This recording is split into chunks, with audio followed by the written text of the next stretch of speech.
Inside these greenhouses, the harvest season is underway.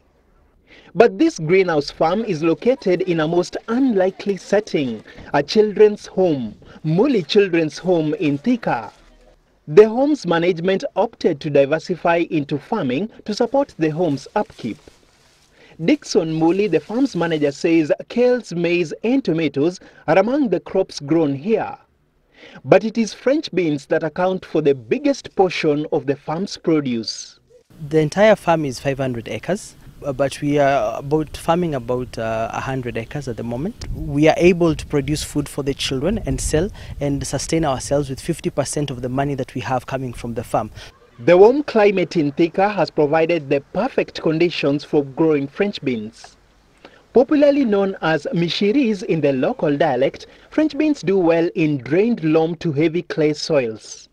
The bulk of Muli Children's Home's French beans produce is exported to European markets such as the Netherlands and Germany. In average per annum is 250 tons, but per week it depends. Like for Christmas and Easter is the high season. We might do up to 10 tons per week, but at the low season we may do about 1.5 or 1.5 tons per week. So it depends on the season.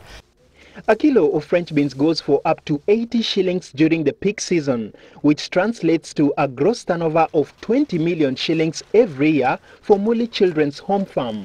In terms of a percentage, the French beans are able to give us about 80 to 90% of our total earning from the farm. So what does it take to make commercial success out of French beans?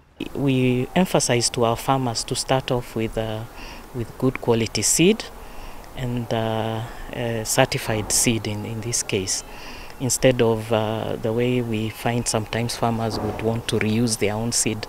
That is highly discouraged. The way you manage the problems that may arise in the crop, that is the insects, the diseases, using the safe methods.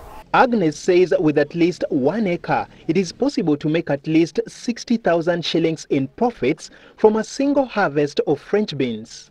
But investment in cold storage facilities is also crucial if one is to fetch a good return from one's French beans produce. Our farmers need to be very thorough in terms of maintaining high quality, what we call maintaining the cold chain, right from the farm to the point of use. For example, just simply putting the produce under shade as you wait for the people who are going to take it to the market to arrive at the farm. Maybe installing a charcoal cooler at the collection centers. Then making sure that cold chain is maintained throughout the process. In 2014, Kenya earned 4 billion shillings from the export of French beans to Europe, representing about a third of Kenya's earnings from vegetable exports. And the space is still wide open for small-scale farmers that would like to venture in. Dennis Otieno, Smart Farm.